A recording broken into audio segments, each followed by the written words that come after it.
un parfum des grands soirs, hein, une atmosphère, alors une ambiance estivale autour du stade, un parfum des grands soirs et ce n'était qu'un match amical. Évidemment, c'était le retour des supporters au stade Vélodrome après quasiment 1 an et demi d'absence.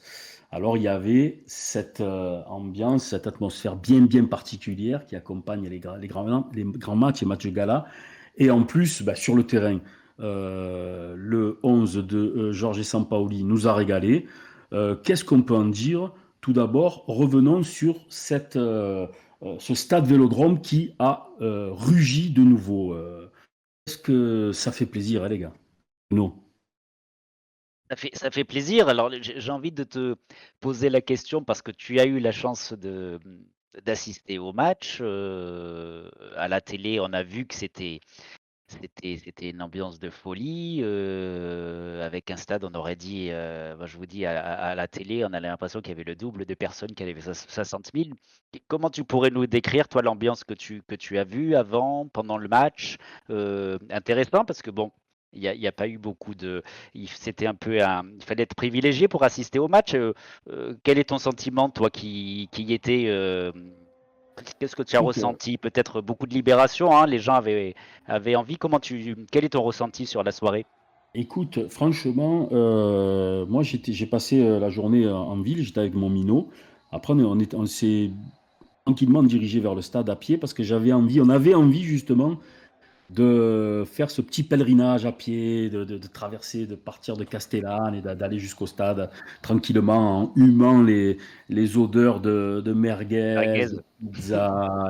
Et au fur et à mesure qu'on s'approchait du stade, on sentait cette émulation, cette ébullition. Alors c'est souvent, ça m'a fait penser en fait à un match de rentrée, mais de match de championnat avec l'annonce la présentation des nouveaux joueurs. Voilà, beaucoup de voitures immatriculées en dehors de Marseille, évidemment. C'est souvent l'occasion pour les touristes de venir faire un petit tour au stade Vélodrome. Mais on avait l'impression, on n'avait vraiment pas l'impression que c'était un match amical. On sentait qu'il y avait cette excitation des grands soirs.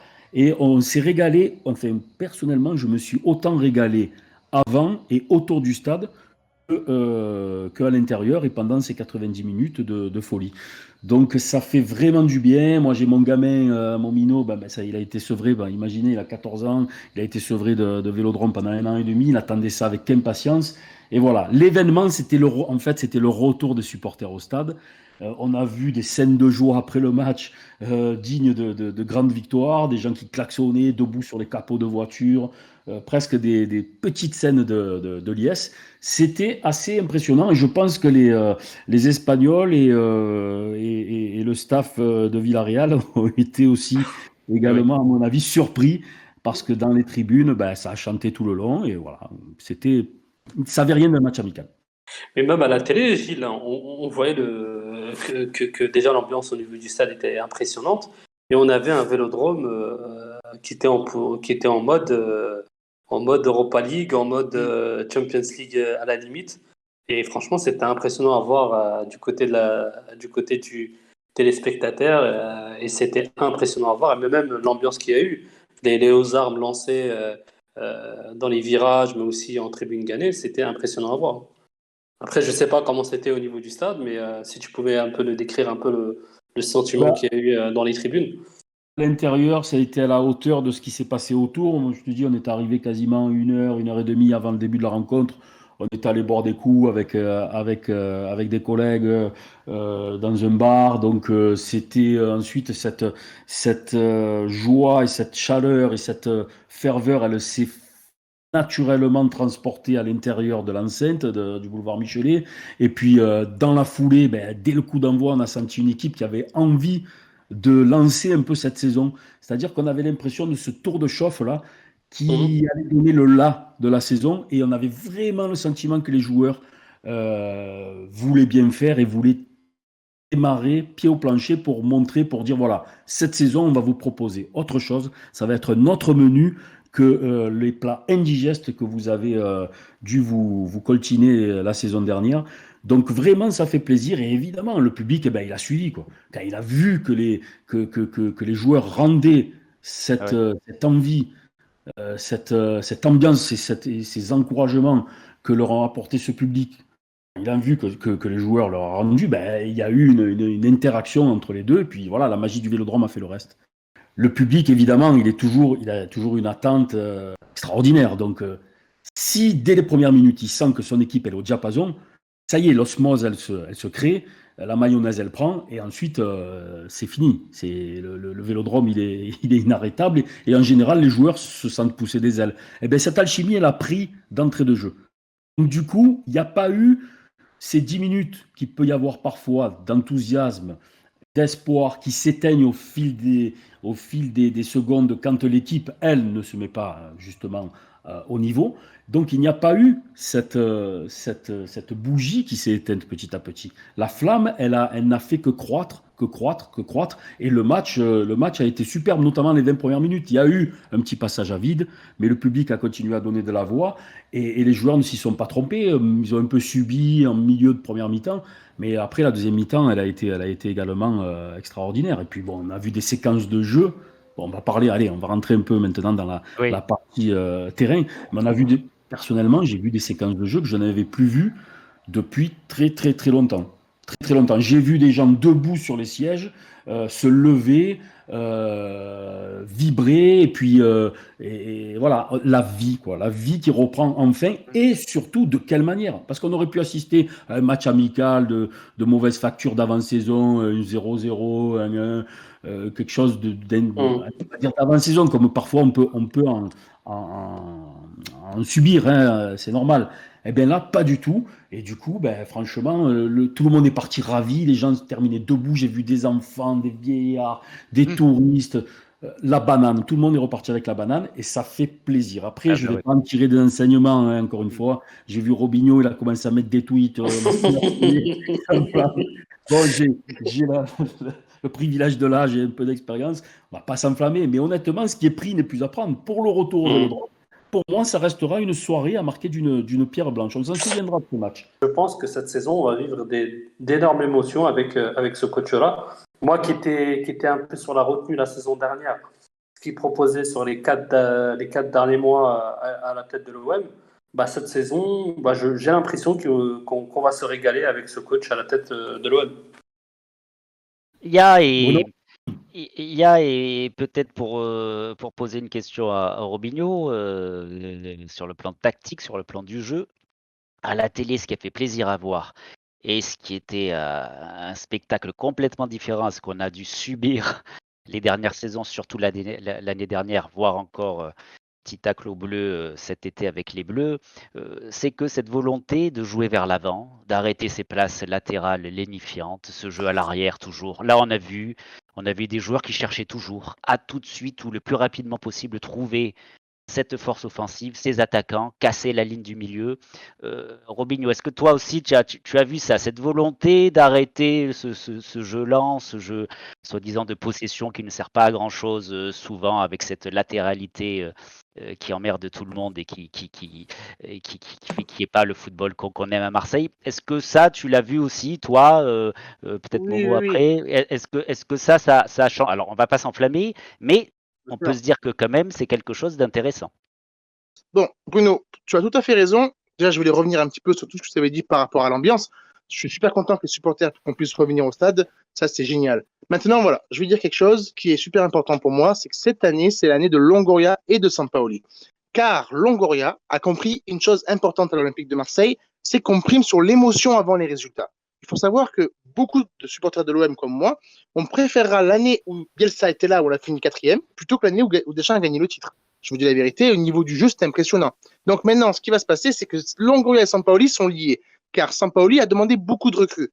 Moi, c'est pas que j'aime pas Sampaoli, c'est que je veux être intransigeant avec lui, car il a fait l'équipe à son image. Maintenant, avec la cam qu'il a, comme on dit, il ne peut pas finir en dehors des trois premières places. Ça, c'est vraiment quelque chose que j'y tiens vraiment. On doit lutter pour le titre. Maintenant, oui, tactiquement, comme tu dis, Bruno, voilà, j'avais un peu peur pour sa défense à 3 au début. Si les joueurs, ils arrivent bien à assimiler le système, et si on recrute un vrai défenseur droit qui peut faire le piston comme Lirola à la place de Rongier, je pense qu'on peut faire une belle saison. Maintenant, j'attends de voir les gros matchs, bien sûr. C'est ça qui sera le juge de paix. Voilà. C'est ce que j'espère au fond de moi, c'est que Sampaoli, voilà, c'est un coach intelligent, qui a quand même aussi gagné des titres, faut pas oublier. Et je pense qu'il travaille un système en 4-3-3 ou en 4-2-3-1 pour mettre Payet dans les meilleures conditions pour des équipes un peu plus costauds qui joueraient à 2 attaquants, un peu comme le faisait Bielsa. Il ne faut pas oublier que c'est quand même son père spirituel et Marcelo Bielsa. Donc oui, je suis d'accord avec toi. Je pense qu'il y aura une variante, surtout si on prend Daniel Vaz, que j'espère vraiment, un joueur d'expérience qui a 32 ans, mais qui fait encore des grosses saisons, qui peut jouer partout, arrière droit, même milieu défensif, milieu central. J'espère vraiment que, voilà, que ça va se passer comme ça, comme tu dis, qu'on vivra des émotions et que, surtout qu'il trouve la place pour Gerson. Parce que Gerson, je vois beaucoup de gens le tacler, mais moi j'ai vraiment espoir en Gerson. Il ne faut pas voir par rapport à son prix. C'est pas lui qui décide de son prix. Moi je dis que c'est un gros talent. Là, il ne joue pas à son poste. C'est plus un 8 pour moi. Là, il joue presque un second attaquant. Des fois, il joue ailier. Je pense que quand il sera en meilleure disposition et aussi qu'il aura fait une bonne prépa, car il ne faut pas oublier qu'il n'a pas coupé le mec. Donc il a les jambes lourdes. Je pense réellement que Gerson sera une des clés de notre système tactique, vous verrez. Et si Payet est en forme, voilà, c'est champagne. Donc Pérignon, s'il vous plaît. Après, moi, je me souviens aussi que même à Luis Gustavo, Moser, non, mais Luis Gustavo ou certains monstres brésiliens qui se sont. Au début, il y a toujours du mal. Donc peut-être que il faut aussi avoir du recul, un peu de la mémoire. Peut-être qu'il y a ça. Peut-être qu'aussi on attend. C'est sûr qu'avec le poids du transfert, il faut aussi qu'il digère un peu tout ça. Voilà, il y a du potentiel, mais on dirait qu'il est toujours un peu en dedans. Je l'ai trouvé en dedans. Et Gilles, peut-être avoir ton avis, toi, du stade. Peut-être sur ton avis sur Gerson, je te fais rebondir sur ça. Et aussi, Ouais. à l'époque de Bielsa, c'était un plaisir d'être au stade pour voir les déplacements qu'on ne voit pas à la télé, les déplacements des joueurs qui suivaient à chaque fois, notamment sur les côtés, les ailes. Là, intéressant de savoir du stade si tu as pu voir ces déplacements sur tout le terrain, notamment sur les ailes, on a pu voir, ça y est, qu'on a fait de vrais ailiers. Est-ce que tu as ressenti ça aussi dans le jeu qui a du coup peut-être provoqué autant d'enthousiasme dans les tribunes?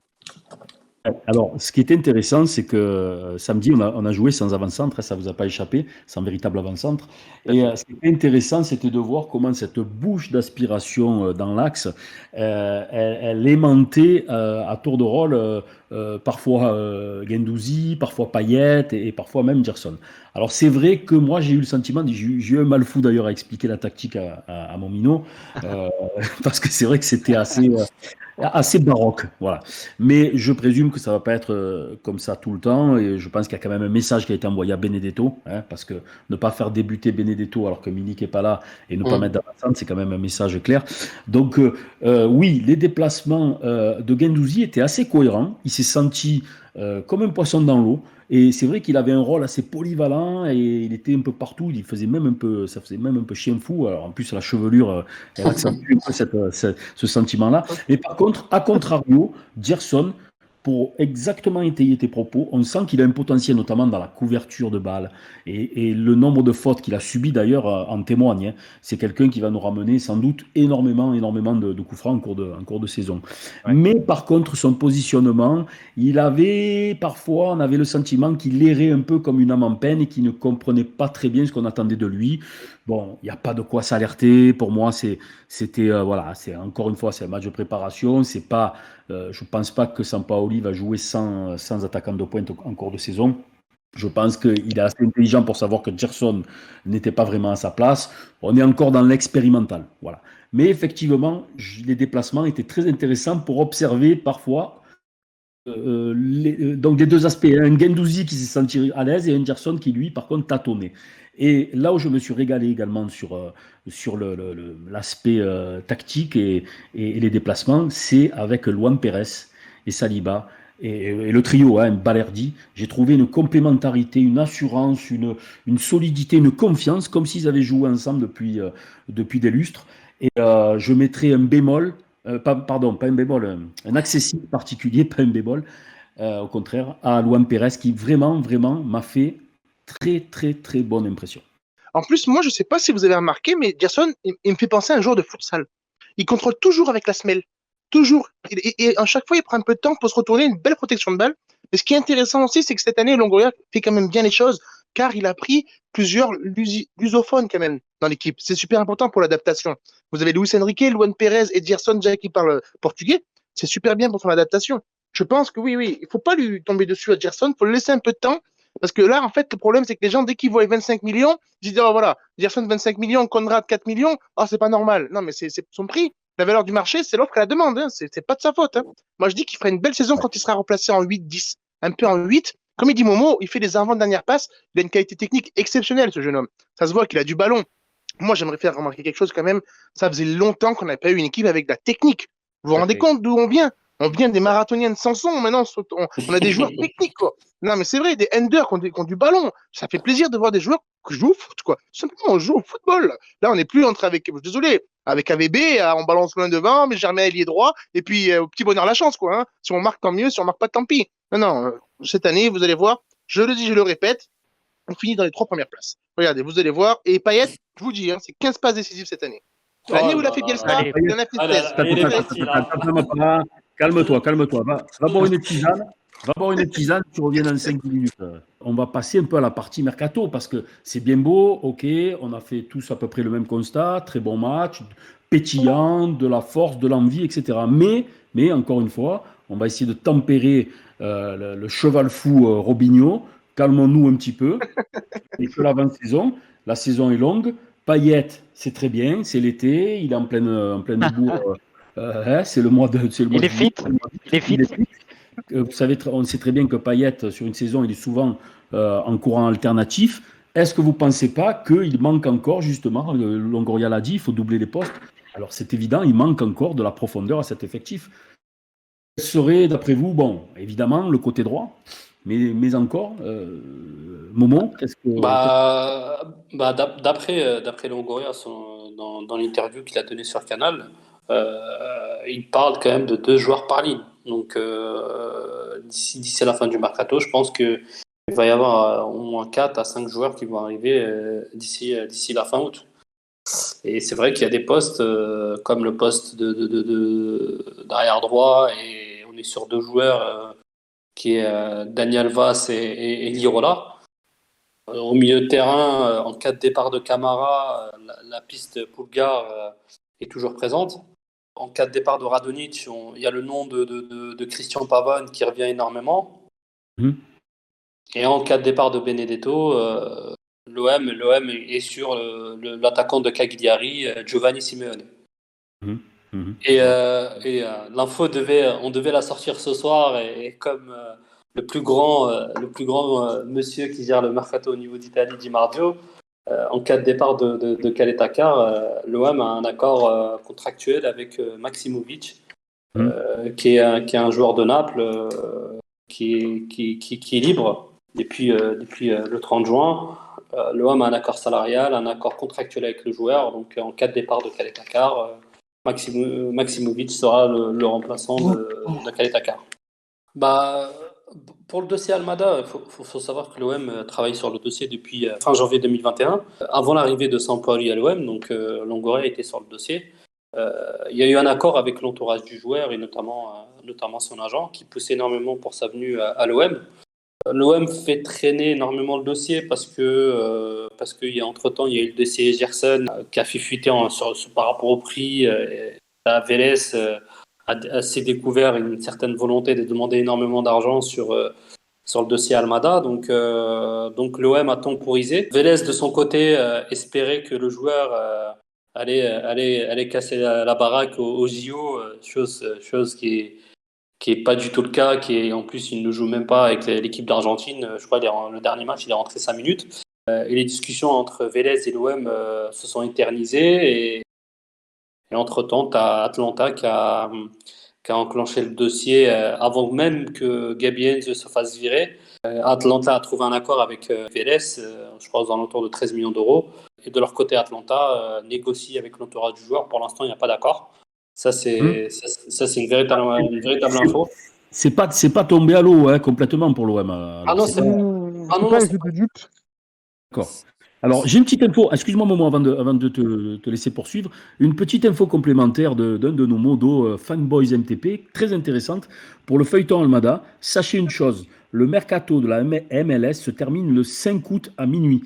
Donc, s'il ne signe pas là-bas, avant le 5 août minuit, ça veut dire que l'OM a encore toutes ses chances. Merci, Fanboys MTP.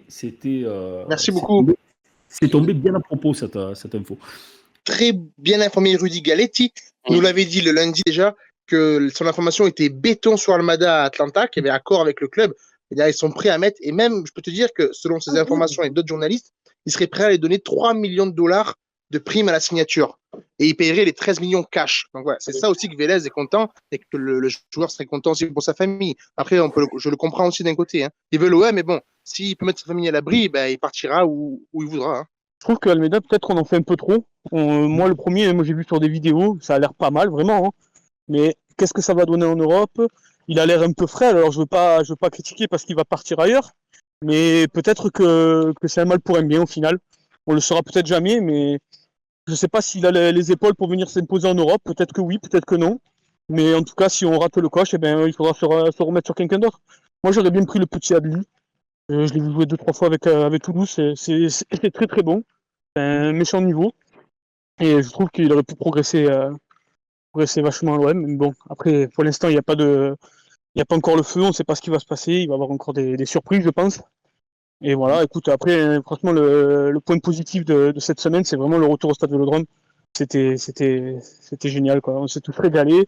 Et ça fait un plaisir, après 1 an et demi après, de retourner au stade. C'était vraiment top, vraiment. Yannick, quand tu as gravi les marches et que tu as redécouvert cette enceinte-là, quelles ont été tes sensations? Écoute, comme si c'était la première fois que j'y retournais, je te jure, c'était comme si c'était la première fois qu'on y allait, c'était monstrueux. Franchement, on était 30 000, mais sans déconner, ça criait tellement fort qu'on avait l'impression d'être complet, vraiment. Hein. Ça fait quelque chose de revenir dans ce stade après tout ce qui s'est passé, donc c'était vraiment plaisant, quoi. Vraiment. Momo, et si notre Coutinho, c'était Payet cette saison? Ah, tout à fait. Et j'en profite et je te glisse évidemment, je te fais la passe en profondeur si tu as 1 ou 2 biscuits sur Coutinho, mais et ensuite réponds à ma question quand même. Mais si notre Coutinho, c'était Payet? Si une opportunité de faire Coutinho, pourquoi s'en priver, Gilles? Tout à fait.